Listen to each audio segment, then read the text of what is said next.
Hello dear student, आप सभी का स्वागत है आपके प्यारे से चैनल चैंपियन एकेडमी मैथ्स पर। आज की वीडियो में आपको सिखाऊंगा ऐसे प्रश्न हल करना सीखें जब भी आपके पास कोई घात आपको दी जाती है, यानी पावर आपको दी जाती है।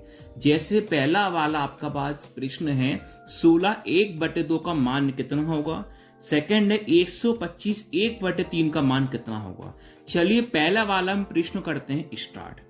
जैसे आपके पास क्या बोला गया है 16 का आपसे बोला है 1/2, इसका मान आपको ज्ञात करना होगा।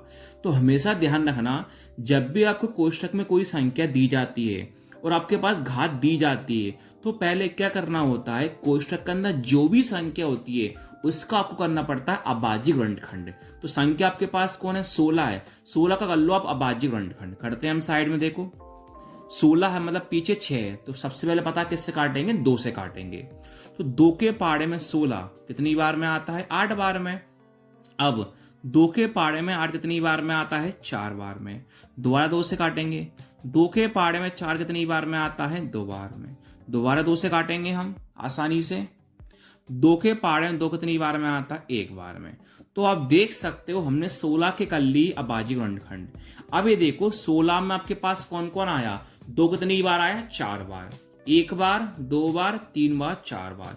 इसको लिख लो 4 बार इंटू में 2 इंटू 2 इंटू 2 इंटू 2 इंटू 2। आपके पास घात कितनी है, 1/2 है। अब सब लोग जानते हैं गुणा करने पर जितनी बार संख्या होती है उसके ऊपर घात आ जाती है, यानी गुणा करने पे घातें आपस में क्या होती जुड़ती हैं। इनके ऊपर कोई घात नहीं होती तो अब समझने के लिए कितना मान लेते हो, 1 मान लेते हो। गुणा करने पर जो है सभी घातें आपस में क्या होती हैं, जुड़ती हैं। तो सभी का 2 क्या है, आधार यानी बेस सेम है। 2 को मैं लिख लूंगा 1 बार। सभी घातें आपस में जुड़ती हैं। कितनी घातें, 1 2 3 4। तो 1 + 1 2, 2 + 1 3, 3 + 1 4। कितनी घात हो गई, 4 घात हो गई। उसके बाद आपके पास इस घात कितनी, 1/2 है। अब जब घात के ऊपर घात आ जाती है इनका आपस में होता है गुणा। कैसे, 2 लिखा मैंने, ये 4 का 4 लिखा, घात का आपस में हो जाता है गुणा। 2 का 2 लिखा, ये घात 4 है, गुणा इसकी भी घात कितनी है, 1/2 है। बीच में कौन लगा दिया, मैंने गुणा लगा दिया। अब 2 का 2 मैंने सेम लिखा, अब 2 से काट लूंगा। 2 के पाड़े में 4 कितनी बार में आता है, 2 बार में। तो आपके पास कौन बचा, 2 इंटू 1 बचा। 2 इंटू 1 कितना होता है, 2 होता है। अब इस 2 को कितनी बार लिखना है, आपको 2 बार लिखना है। तो लिखा मैंने 1 बार और 2 बार। तो 2 इंटू 2 कितना होता है, 4। इस प्रकार पहले वाले का आंसर कितना आया, 4। अब हम सीखते हैं सेकंड वाला। तो सेकंड वाला आपसे कितना बोला गया है, 125 की घात, 125 उसकी घात कितनी है, 1/3 है। तो आपके पास 125 है, इसकी घात कितनी है, आपके पास 1/3 है।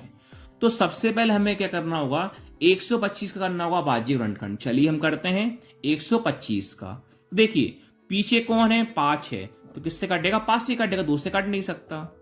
देखो 5 के पाड़े में 1 आता है, नहीं 12 है, लेके सिर्फ 5 के पाड़े में 12 तो आता नहीं है, लेकिन 12 से कम क्या आता है, 10।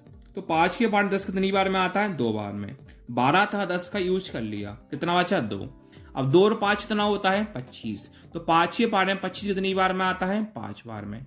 अब 25 किससे काटेंगे, 5 से काटेंगे। तो 5 के पाड़े में 25 कितनी बार में आता है, 5 बार में। दोबारा 5 से काटेंगे। 5 के पाड़े में 5 कितनी बार में आता है, 1 बार में। अब आप देख सकते हो 125 में 5 कितनी बार आया, 3 बार आया। 1 बार, 2 बार, 3 बार। लिख लो आप, 1 बार, 2 बार और 3 बार। इसकी घात कितनी है आपके पास, 1/3 है।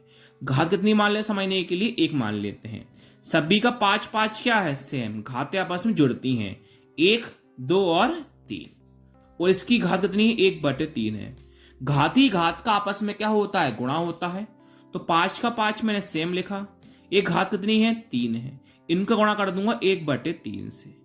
3 से 3 क्या हुआ, कैंसिल हुआ। तो 5 कितनी बार है, 1 बार है, तो 5 में 1 बार लिख दूंगा। तो आपका आंसर कौन हो जाएगा, 5। Thank you.